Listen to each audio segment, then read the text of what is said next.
Misteri penari tanpa kepala.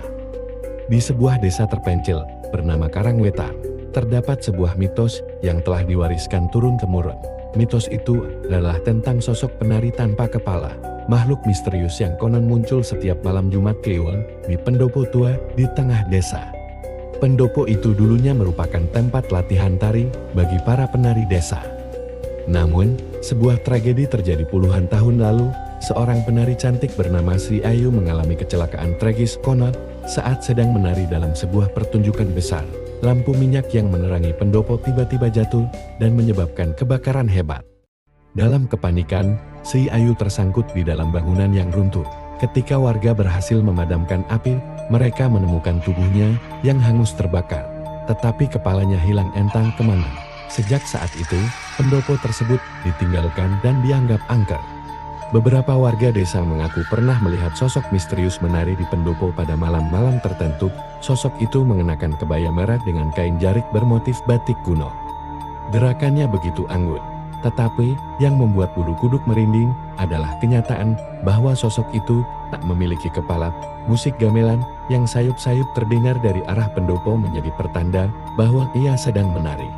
Suatu malam, seorang pemuda bernama Wira memutuskan untuk membuktikan kebenaran mitos tersebut. Ia tidak percaya pada hal-hal mistis dan menganggap cerita itu hanya karangan belaka. Dengan membawa senter dan kamera, Wira pergi ke pendopo saat tengah malam. Langit tampak mendung dan angin bertiup dingin menerpa tubuhnya. Saat ia melangkah semakin dekat, terdengar suara gamelan dari dalam pendopo yang seharusnya kosong. Wira mengintip dari balik jendela yang sudah reot. Jantungnya berdegup kencang ketika ia melihat bayangan seorang wanita menari di tengah pendopo.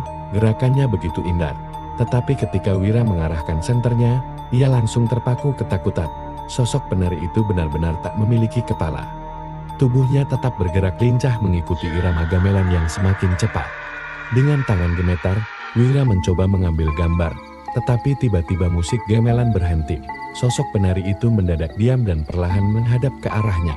Meskipun tanpa kepala, Wira bisa merasakan tatapan kosong yang menembus jiwanya. Seketika, pendopo menjadi sunyi, angin bertiup kencang. Kadang Wira merasa seolah tubuhnya membeku. Ketika ia hendak berlari, sebuah suara lirih terdengar dari arah penari itu. "Kembalikan kepalaku." Suara itu bergema, membuat Wira jatuh terduduk. Ia mencoba berteriak, tetapi suaranya tercekat di tenggorokan. Keesokan paginya, warga desa menemukan Wira tergeletak di depan pendopo dengan wajah pucat pasi. Ia tak sadarkan diri selama 3 hari dan setelah siuman, ia tak lagi berani berbicara tentang apa yang dilihatnya malam itu. Sejak saat itu, tidak ada lagi yang berani mendekati pendopo tua tersebut. Namun, pada malam-malam tertentu, warga masih bisa mendengar suara gamelan yang beresonansi di angin malam, pertanda bahwa sang penari tanpa kepala masih setia menari, menunggu seseorang untuk mengembalikan kepalanya yang hilang. Wira yang selamat dari pengalaman mengerikan itu, akhirnya pergi menemui seorang dukun tua di desa sebelah. Dukun itu menceritakan bahwa kepala si Ayu telah disembunyikan oleh seseorang yang iri padanya. Sebuah ritual harus dilakukan untuk menenangkan arwahnya Wira. Dengan sisa keberanian yang ia miliki, kembali ke pendopo dengan membawa sesaji seperti yang diperintahkan dukun tersebut.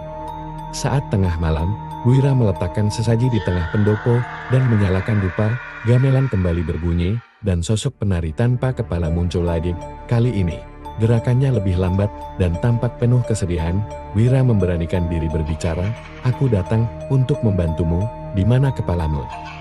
Tiba-tiba angin bertiup lebih kencang di tanah. Wira melihat sebuah lubang kecil yang tertutup papan lapuk. Dengan tangan gemetar, ia menggali dan menemukan tengkorak manusia yang telah lama terkubur. Seketika, suara tangisan terdengar di sekelilingnya. Sosok penari itu berhenti menari, berdiri diam di hadapan Wira sebelum perlahan menghilang bersama angin malam. Setelah menemukan tengkorak itu, Wira kembali menemui dukun yang kemudian melakukan ritual pemulihan. Tengkorak si Ayu akhirnya dimakamkan dengan layak di pemakaman desa, ditemani doa dari seluruh warga. Sejak saat itu, pendopo menjadi tenang. Tidak ada lagi suara gamelan atau sosok misterius yang menari. Namun, misteri masih menyelimuti desa. Beberapa orang percaya bahwa arwah si Ayu tidak sepenuhnya pergi. Mereka yang melintasi pendopo pada malam tertentu masih bisa merasakan hawa dingin menusuk dan mendengar langkah-langkah tarian di lantai kayu.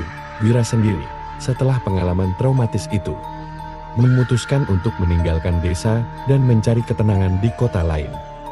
Meski begitu, cerita penari tanpa kepala tetap menjadi legenda yang diceritakan dari generasi ke generasi sebagai pengingat akan tragedi dan misteri yang pernah melingkupi pendopo tua Karangwetan. Setiap malam Jumat Kliwon, warga masih menutup pintu mereka rapat-rapat. Takut bahwa penari itu akan kembali mencari sesuatu yang belum sepenuhnya ia temukan. Tahun demi tahun berlalu, pendopo itu akhirnya direnovasi menjadi tempat latihan tari kembali. Seorang gadis muda bernama Lestari yang baru pindah ke desa tertarik untuk berlatih di sana. Meskipun warga telah memperingatkannya tentang legenda yang mengerikan, ia tetap bersikeras. Suatu malam, saat Lestari berlatih sendirian, ia merasakan sesuatu yang aneh. Cermin besar di pendopo tiba-tiba berembun. Meskipun malam itu tidak dingin, saat ia menghapus embun tersebut, ia melihat bayangan seorang wanita berpakaian kebaya merah di belakangnya. Lestari berbalik, tetapi tidak ada siapapun. Namun, suara langkah-langkah halus terdengar di lantai kayu, seolah-olah seseorang sedang menari bersamanya. Merasa penasaran, ia mencoba menirukan gerakan tari yang samar-samar terlihat di cermin. Semakin lama, semakin terasa bahwa ia tidak lagi sendirian. Angin dingin berembus, dan samar-samar terdengar suara halus. "Terima kasih telah mengingatku." Sejak malam itu, tidak ada lagi kejadian aneh di pendopo. Warga percaya bahwa si Ayu akhirnya benar-benar beristirahat dengan damai, karena ada seseorang yang kembali menari untuknya.